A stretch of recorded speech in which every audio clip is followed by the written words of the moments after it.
네, 여야 정치 고수와 터놓고 얘기하는 오픈 토크 시간입니다. 더불어민주당 박용진 의원과 열흘가량 남은 대선 얘기 해보도록 하겠습니다.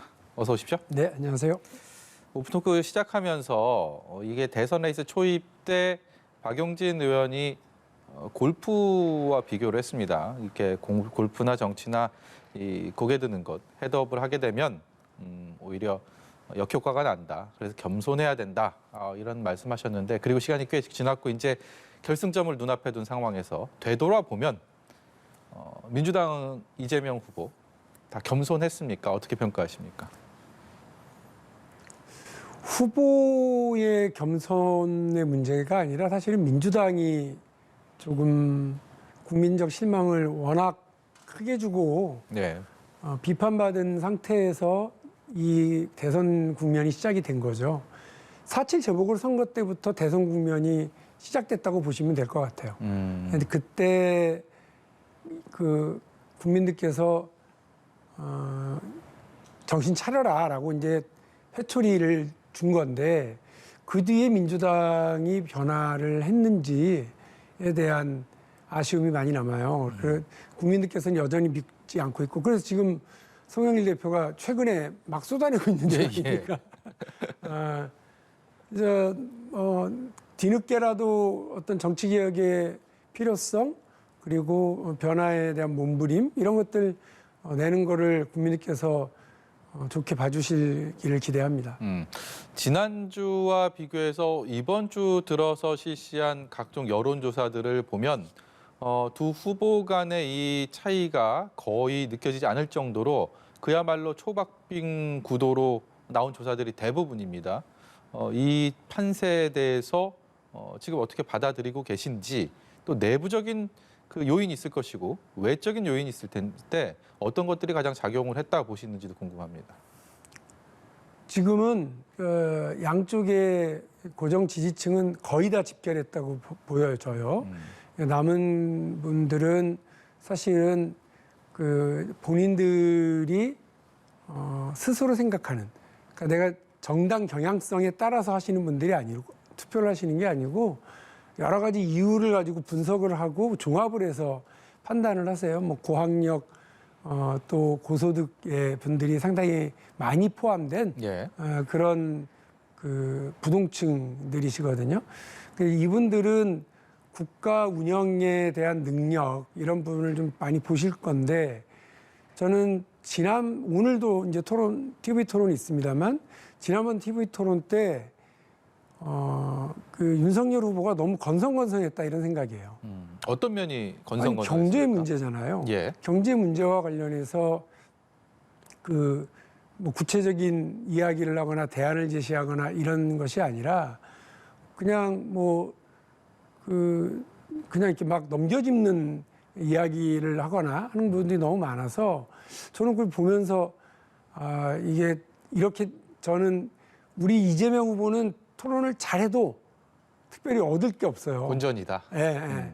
그런데 안철수 후보가 토론을 못하면 윤석열 후보로 많이 가고, 윤석열 후보가 토론을 못하면 안철수 후보에게 가고, 이런 경향들이 좀 보이는데, 단일화가 깨진 상황에서 깨진 그 상황과 뒤로 한번 TV 토론의 영향 때문에 이 부동층에서 약간 고민하시는 분들이 약간 움직이셨던 거는 같아요. 그러면 그 TV 토론 말고 이재명 후보에게 어떤 면을 더 주목할 거냐? 저는 이 우크라이나 사태 꽤 큰 영향 미칠 거라고 보거든요. 우크라이나 젤렌스키 대통령, 그 2015년 우크라이나의 드라마 하나가 대박납니다. 그 대박난 드라마의 주인공이 젤렌스키 대통령이고, 실제로 그 드라마 주인공이 대통령이었어요. 네. 그러니까 저 사람이 하면 부정부패도 일소하고 또 대통령을 잘하겠지라고 하는 국민적 환상 속에 극 중의 역할이 현실로도 나타날 것 같다라는 기대감. 그래갖고 덜컥 대통령이 된 거죠. 네. 여러분, 우크라이나 사태가 이렇게 심각해진 상황에 바이든이나 서방의 그 유럽의 지도부들이 모여서 회의할 때 우크라이나 대통령이 초청받은 적이 있습니까? 그 우크라이나 대통령이 강력히 항의하는 정상회담을 푸틴 대통령하고 한 적이 있습니까? 그는 러시아와 약간 우호적인 관계, 평화적인 유지를 하겠다고 했지만 아무것도 얻지를 못했습니다. 지금 전쟁은 벌어졌고 국민들은 지금 도탄에 빠지기 시작했습니다. 경험 없고 능력 없고 계획 없고 비전 없고 그냥 건성건성 내가 맡으면 나라는 뭐 대충 이렇게 할 수 있다. 대충 절대 안 됩니다. 대한민국 남북 대치 상황이고요. 미중 갈등이 한 복판에 서 있는 나라이고요. 일본과의 경쟁도 아직 완결짓지 못했는데 중국이 호랑이처럼 쫓아오고 있는 그런 상황입니다. 자칫 잘못하면 외교도, 자칫 잘못하면 경제도 이제 어려운 국면으로 갈 수밖에 없기 때문에 저는 여기서 정치의 경험이 있고 또 성과를 보였었던 그런 행정 전문가 출신의 이재명 후보에 대한 선택지가 점점 늘어날 거라고 봅니다. 우크라이나 사태는 매우 엄중한 상황인데 한 10여일 남은 이 우리 대선 레이스에서 지금 말씀하신 것처럼 우크라이나 대통령의 어떤 그 정치적인 능력, 리더십 이런 부분들을 빗대서 윤석열 후보에 대한 새로운 프레임을 만들었다. 이렇게 선거운동을 좀 이어갈 것이다. 이렇게 받아들여도 되겠습니까? 글쎄요. 어제 제가 그저 어제는 전주에서 오늘은 광주에서 선거운동을 지원하고 막 지금 올라왔는데 저는 내내 마이크 잡는 순간 그 얘기를 했습니다. 우크라이나 사태를 보면서 국민들은 헉 했을 거예요. 그러니까 한국 전쟁 벌어졌을 때 아무런 역할도 하지 못하던 그런 상황, 그런 상황을 다시 떠올렸을 거고, 우리의 안보를 외국 군대에 맡겨야 되는 그런 상황에 대해서 다시 떠올리면서 우리는 저렇게 되면 안 된다는 거 아니겠습니까? 동맹관계의 중요성, 그리고 또 하나는 어떤 리더가 그 자리에 있느냐 아니겠습니까? 저는 잠깐 인기가 있는 사람, 윤석열 후보가 대한민국의 공정을 대표하는 것처럼 보였습니다만 지금 뭐 부인의 문제와 관련해서나 장모의 문제와 관련해서 과연 그가 공정한가에 대한 의구심도 있는 데다가 실제로 그 반짝 인기가 과연 그 대한민국의 어떤 위기 상황을 미리 방지하고 할 수 있겠느냐, 이게 되게 중요한 거거든요. 네. 윤석열 후보는 본인이 자랑스럽게 얘기하잖아요. 26년간 검사만 했다. 뭐 하는 자리입니까? 법대로 일도 양단해서 무조건 갈라딱 치고 잘잘못만 구분하는 자리입니다. 정치가 어디 그렇습니까? 외교가 어디 그래요? 경제가 법처럼 나눠갖고 이렇게 처리하는 곳입니까? 다 이해 갈등을 조정해야 되고 이해 당사자들 간의 그 치열한 논쟁을 다 이해할 줄 알아야 되는 것 아니겠습니까? 그거는 정치의 경험이 되게 중요하다는 얘기입니다. 이 부분을 제대로 모른다면 대한민국이라고 하는 이 큰 나라, 대한민국이라고 하는 이 엄청난 갈등이 국민들 사이에서도 충돌하고 있고 대한민국을 둘러싼 국제관계에서도 부딪히고 있는데 이 갈등 문제를 해결할 능력 없이 건성건성 이렇게 하는 후보 저희 용납해서는 안 된다고 생각합니다. 검사가요. 수사를 건성건성하면 한 사람의 인생을 망칩니다. 그런데 대통령이 국정을 건성건성하면 나라를 망치게 돼 있습니다. 예. 말씀 중에 이제 전주 갔다가 또 광주를 들렀다. 지금 오셨습니다. 사실 조금 전에 오셨습니다. 이번에 호남 지역 민심을 얘기 많이 합니다. 특히 민주당도 그동안은 텃밭이니까 알아서 지지해 주거니라는 생각을 하고 있다가 이 국민의힘에 공들이는 모습에 뒤늦게 정신을 바짝 들은 건지는 잘 모르겠습니다만 오늘 뭐 총출동을 하셔서 광주에 계셨다라는 얘기를 들어서 실제로 좀 느껴지는 바닥 민심 좀 어떤지 궁금합니다. 원래 한 지지율이 30%만 돼도 지나가는 사람의 한 10명에 3명 정도가 이렇게 해주고 지나가니까 그 선거운동 하는 사람들은 기운을 많이 얻어요. 예. 근데 광주에서 뭐 지금 60%, 70% 이렇게 지지가 있고 전주나 전라북도 지역도 그렇다고 하면 사실 선거운동을 하는 사람은 대세가 그냥 이미 형성된 것처럼 보일 수 있죠. 그러나 여론조사 데이터로 보면 그 뭐 윤석열 후보 쪽에서는 그 20%를 넘는다 자신하지만 10% 초반대에 머무르는 것 같고, 그리고 그게 중요한 게 아니라 우리가 아직 70%를 넘지는 못하더라고요. 네. 그런 점을 좀 유심히 들여다봐야죠. 그 잡아놓은 물고기에게 뭐 해준 거 있냐 이렇게 얘기하는 분위기잖아요. 반성합니다. 그래서 호남의 지역차별과 저발전 상황에 대해서 민주당이 더 많은 예산과 더 많은 배려와 계획을 가지고 변화를 끌어낼 수 있도록 하겠습니다. 근데 윤석열 후보나 이준석 대표가 그 30% 달라 이렇게 얘기하려면 언제 한 번은 국민의힘이 호남에 콩 한쪽이라도 뭔가를 해주고 나서 그런 얘기 해야 되는 거 아니에요?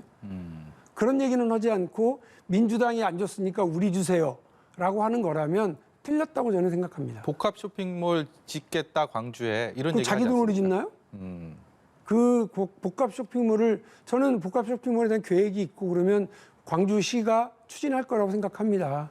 그리고 그로 인해서 생겨나는 재래시장과 중소상인 골목상권의 침해와 피해는 상생 발전 조례 같은 걸 구성해서 광주시가 적극적으로 도와야 된다고 생각합니다. 예. 그건 그거, 이건 이거라고 저는 생각을 하죠. 그런데 복합 쇼핑몰로 갈등을 불러일으키고 그걸로 표를 얻으려고 하는 행위, 저는 틀렸다고 생각해요. 또 하나 말씀드려볼게요. 윤석열 후보가 우리 문재인 정부의 최저임금의 급격한 인상을 놓고 비판을 하다가 최저임금을 지역별로 차등화해야 된다 이렇게 얘기를 한 적이 있습니다. 그리고 그에 대해서 이준석 대표가 최근에 우리 당의 당론이다 이렇게 얘기를 했습니다. 예. 그리고 지역의 뭐 생산성이라든지 지역 차별 여러 가지 기준을 가지고 할 수 있다고 이야기를 합니다. 보통 그거는 지역 생산성과 또 지역의 그 생활 물가 이런 것들을 바탕으로 해서 이렇게 따로 최저임금을 차등 적용하게 되어 있습니다. 그런 제안들입니다. 그런데 생각해 보십시오. 그럼 어딜까요? 호남과 강원도입니다. 호남 가서 복합 쇼핑몰 얘기하고 30% 달라고 하는 분들이 호남의 젊은이들에게 니네는 동네가 저발전되어 있으니까 최저임금도 조금만 받아. 강원도 젊은이들에게 그렇게 얘기해요. 그러면 강원도 젊은이들이 어떻게 하겠습니까? 서울 가려고 하죠. 최저임금 많고 월급 많이 주면 서울 가려고 합니다. 그럼 지금도 지역 균형 발전 못해서 서울로 가서 인구가 자꾸만 줄어들고 있고 지역 소멸 얘기가 나오고 있는 이 상황을 윤석열 후보와 이준석 대표, 국민의힘은 더 이런 악순환을 더 키우려고 하는 주장밖에 더 하는 거겠습니까? 사드 배치 얘기해서 센 척은 하고 싶은데 어디다 배치할 거냐고 그랬더니 그거 말은 못하고 표는 잃을까 봐 겁이 나는 모양이죠. 마찬가지로 최저임금 지역 차등 계획을 얘기를 해놓고 그럼 어디부터 적용할 거냐고 그랬더니 그건 또 말을 안 해요. 틀린 거예요. 정치를 이렇게 하면 안 된다고 생각합니다. 예. 송영길 대표의 그 개혁안도 얘기를 좀 해보도록 하겠습니다. 한마디로 요약을 하면 윤석열 후보와는 빼고 모두 함께 정치 개혁하자, 손 잡자. 뭐 이 정도로 좀 쉽게 요약이 되지 않을까 싶은데 실제로 오늘 뭐 조원진 대표에게까지 이재명 후보가 전화했다 이런 얘기 알려지면서 굉장히 좀 큰 그림을 그리는구나라는 생각이 한편으로는 들고요. 또 한편으로는 열흘 뒤에 있을 그야말로 선거용이 아닌가라는 의구심도 지울 수가 없습니다. 그 이후에 어떤 시큰둥한 또 상대들의 또 반응들, 전반적인 상황은 어디에다가 좀 포커스를 맞추고 봐야 된다고 보십니까? 잘 아시겠지만 이미 이번에 제안한 4년 중임제를 비롯한 분권형 대통령제로 가기 위한 다양한 제도들을 이번에 제안한 거잖아요. 예. 여의도에서 아주 오래된 중고 제안품들이잖아요. 예. 이 정치적 제안들이 그동안 이곳저곳에서 이렇게 계속 제출되었었는데 실현이 되지 못했던 것들이고 이미 실현이 될 뻔했는데 국민의힘이 먼저 시작하고 저희가 뒤따라 했었던 유성정당으로 무력화된 연동형 비례대표제도 있습니다. 네. 이 부분들과 관련해서 저는 저희가 이번 선거에서 이기든 지든 반드시 시행한다 이거를 분명히 해야 된다고 생각합니다. 그렇지 않고 대선 앞두고 그냥 불쑥 한번 또 내놓는 것으로 끝나면 국민들에게 선거 이후에 우리가 이겼으면 엄청 혼날 거고요. 지고도 그거를 제대로 추진하지 않으면 민주당에 대한 실망은 더 커질 수밖에 없다고 생각합니다. 저는 오히려 민주당이 이번 선거용 뭔가 표를 얻을 뭔가 제안을 던졌다기보다는 민주당에 대한 매우 중대한 시험대에 스스로 올랐다. 네. 이렇게 생각합니다. 무거운 마음으로 송영길 대표가 제안했을 거라고 생각을 하고 저희 의원들도 역시 그런 마음입니다. 예, 그 제안을 수용했으면 하는 사람들 중에서 가장 그런 마음이 큰 안철수 후보. 주말 사이에 끝난 것 같았던 단일화에 대한談판이 혹시 이루어질 수도 있을 것 같다라는 전망이 조심스럽게 나오고 있습니다. 박 의원께서는 어떻게 전망하십니까? 그러면 안 되는 거예요. 이준석 대표요. 겉으로는 그렇게 안철수 후보를 조롱하고 또 조롱하고 멸시를 그렇게 주고 뒤에서는 예우하기로 했었다고요? 정치가 그러면 안 된다고 저는 생각합니다. 이준석 당대표를 국민들이 지지해주고 당원들이 뽑아줬을 때 그런 현란한 모사꾼 역할을 하라고 뽑아준 건가요? 대한민국 정치를 혁신할 제도를 계획하고 또 그걸 밀고 나가라고 해준 거 아닙니까? 어떻게 대선 과정에서 저렇게 거간꾼, 모사꾼 역할을 해요? 그리고 그걸로 단일화를 이렇게 이루려고 하고요. 전 여기에 또 혹해서 넘어가는 안철수면 안철수 대표도 안철수 후보도 이제 끝이라고 봅니다. 본인이 양강 체제의 지긋지긋한 구도를 끝내자 이렇게 얘기를 했고 또 한국 정치의 혁신을 얘기해 제3세력을 키워달라고 얘기를 하고 출마를 했으면 그 끝을 봐야지.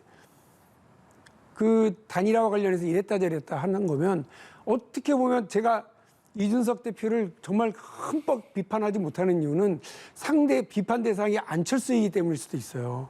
안철수 후보가 자꾸 이랬다 저랬다 하니까 이준석 대표가 본인의 앞에서는 조롱하고 뒤에서는 예우하고 이렇게 해도 된다고 생각하는 것일 수도 있거든요. 예. 틀렸다는 걸 보여줘야 돼요. 그렇게 하면 안 돼요. 예. 안철수 후보가 보다 단호하고 원칙적이고 본인이 하고 싶어하는 정치가 무엇인지를 보여줘야 된다고 생각합니다. 네, 여기까지 듣도록 하겠습니다. 지금까지 민주당 선대위 공동선대위원장 맡고 있는 더불어민주당 박용진 의원이었습니다. 고맙습니다.